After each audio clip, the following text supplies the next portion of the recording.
Ustaz, ada nggak sih dalil mengenai amarah dan ghibah? Yang pertama sudah jelas ya. Kalau berbicara marah, itu Rasulullah sudah mengatakan la taghdab. Jangan kamu marah. Nah, Rasulullah sangat membenci pekerjaan marah. Karena orang-orang yang marah itu kadang-kadang yang dikuasai adalah dalam dirinya adalah setan. Karena marah itu kan dari bahasa Arab ammarah bisu. Jadi nafsu itu ada 3, kata Imam Al-Ghazali. Ada nafsu ammarah bisu, ada nafsul lawamah, ada nafsul mutmainnah. Nah, maka yang harus dijaga sama kita itu adalah nafsu ammarah. Maka teman-teman semuanya, para sahabat, pemirsa yang ada di rumah, ini tahan amarah kita, jangan sampai marah, gitu ya. Jadi jangan sampai meluapkan emosi negatif itu yang berlebihan. Akhirnya apa? Nanti penyesalan yang akan kita dapatkan. Pembunuhan, bunuh diri, orang pakai narkoba, maksiat, itu sebetulnya karena apa? Tidak bisa menahan nafsu amarahnya. Nah itu ya. Kemudian yang kedua masalah ghibah, tentu saja ghibah ini bahkan dikuatkan lagi dalam Al-Quran selain daripada ghibah. Dalam hadis yang dikatakan oleh Rasulullah, ada dalam Al-Quran dalam surah Al-Hujurat, wala yaghtab ba'dukum ba'dan. Tidak boleh seseorang itu membicarakan kejelekan satu yang lainnya. Bahkan dikatakan orang yang ghibah itu dimisalkan dalam Al-Quran itu seperti orang yang memakan bangkai gitu, saudaranya sendiri. Bayangkan itu. Teh Hansa suka nggak makan bangkai binatang? Nggak suka. Ini makan bangkai temannya sendiri. Teh Hansa punya temannya itu misalkan mati, dimakan itu bangkainya. Terlalu ya. Kalau misalkan begitu, maka nggak boleh kita ghibah. Jaga dari diri kita dari ghibah ya. Nah Ustaz, tadi kan kita dari amarah itu ada yang 3, dan yang harus kita hindari itu dari nafsu amarah Ustaz ya.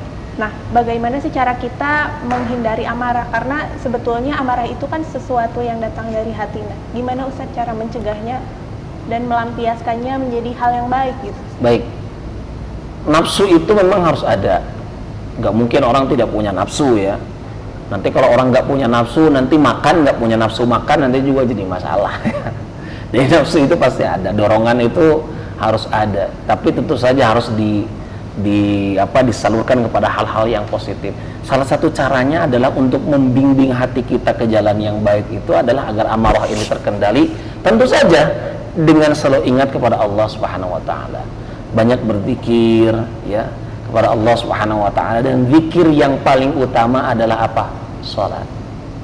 Kemudian untuk mengendalikan nafsu amarah itu salah satunya adalah dengan berpuasa, saum.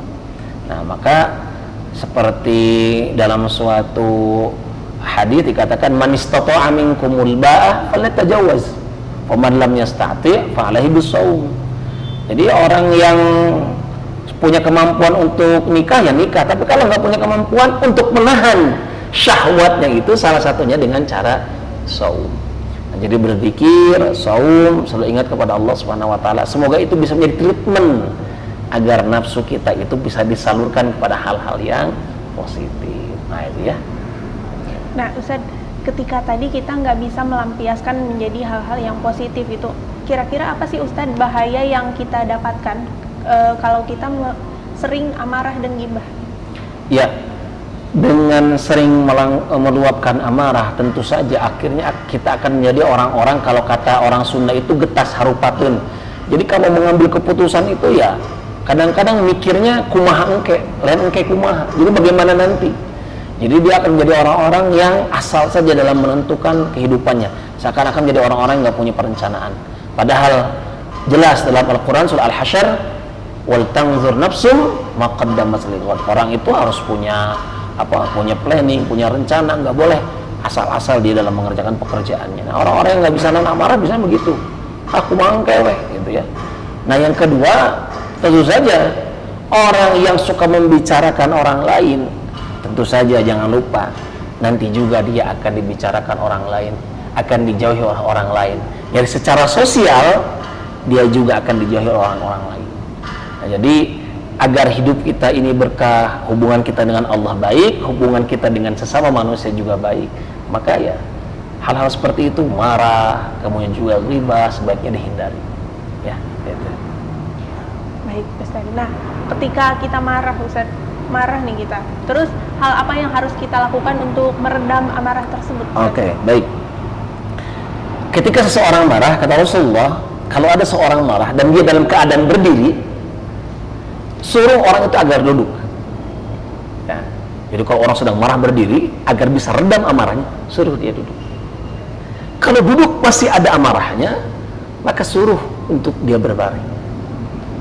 Kalau berbaring pun masih ada amarahnya, maka suruh dia berwudu dan melakukan ibadah sholat. Nah, itu caranya. Jadi dari berdiri ke duduk, duduk berbaring, dan berbaring berwudu, kemudian berwudu, insya Allah dengan air itu akan terendam dan kemudian melaksanakan ibadah sholat. Wallahu a'lam.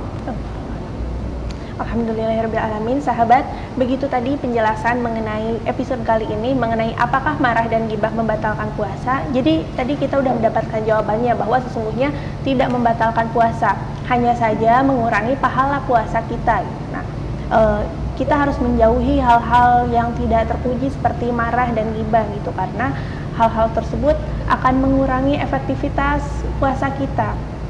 Baik, teman-teman, alhamdulillah pembahasan episode kali ini telah usai. Terima kasih kepada Ustadz Fauzi Arif. Sama-sama. Terima kasih kepada teman-teman semua yang telah menyaksikan di rumah.